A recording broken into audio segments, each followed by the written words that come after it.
آج میں آپ لوگوں سے خواب کی اقسام کے بارے میں بات کروں گا۔ خوابوں کی 3 قسمیں ہیں۔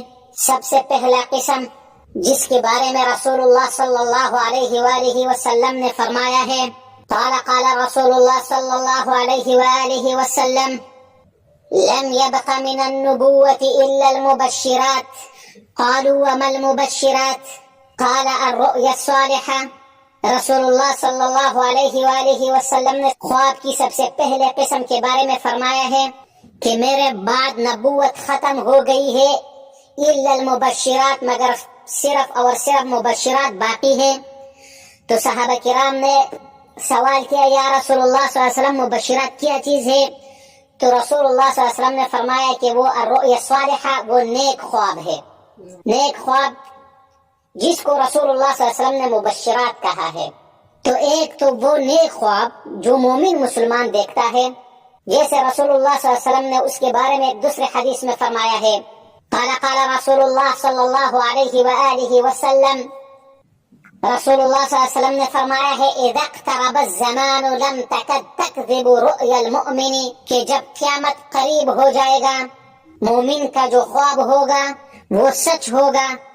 ورؤیا المؤمن جزء من 46 جزءا من النبوة، اور مومن مسلمان کا جو خواب ہے وہ نبوت کی 46واں حصہ ہے، وہ نبوت کے حصوں میں سے 46واں حصہ ہے۔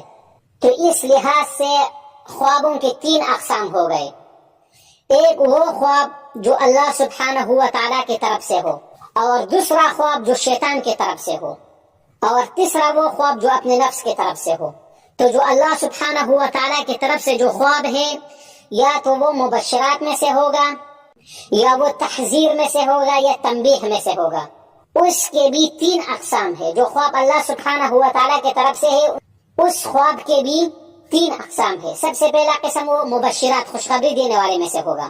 یا اس خواب کا جو دوسرا قسم ہے وہ کیا ہے، وہ تحذیر کے لیے ہوگا، ہمیں کسی چیز سے ڈرانے کے لیے وہ خواب دکھایا جائے گا۔ اور یا وہ تنبیہ کے لیے ہوگا، ہمیں کسی چیز سے متنبہ کیا جائے گا۔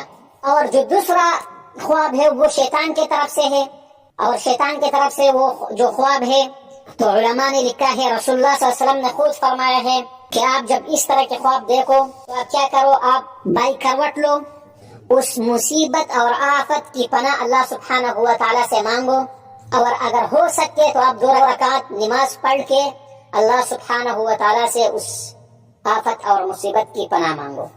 اور اگر آپ لوگوں سے ہو سکے تو کوئی صدقہ یا خیرات اللہ کی راہ میں دے دو، کیونکہ رسول اللہ صلی اللہ علیہ وسلم نے فرمایا ہے کہ صدقہ تمام مصیبتوں کو روکتی ہے، الا الموت، صرف موت کو نہیں روک سکتی۔ موت کے علاوہ جتنے بھی مصیبت، جتنے بھی مصائب اور تکالیف ہم پہ آتے ہیں تو وہ صدقے کی وجہ سے اللہ سبحانہ وتعالیٰ ان کو ٹال دیتا ہے۔ اور خواب کی جو تیسری قسم ہے وہ ہمارے نفس کی طرف سے ہے۔ جیسے دن میں ہم کوئی کام کرتے ہیں تو ہم اس کو رات کو خواب میں بھی دیکھتے ہیں۔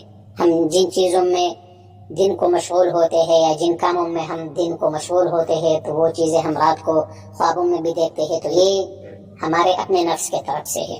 لیکن یہ بات یاد رکھنی چاہیے کہ صرف اور صرف انبیاء کے جو خواب ہے وہ اللہ سبحانہ و تعالیٰ کی طرف سے وحی ہے، وہ امر قطعی ہے۔ وہ کیا ہے؟ وہ اللہ سبحانہ و تعالیٰ کی طرف سے وحی ہے، اور وہ امر قطعی ہے۔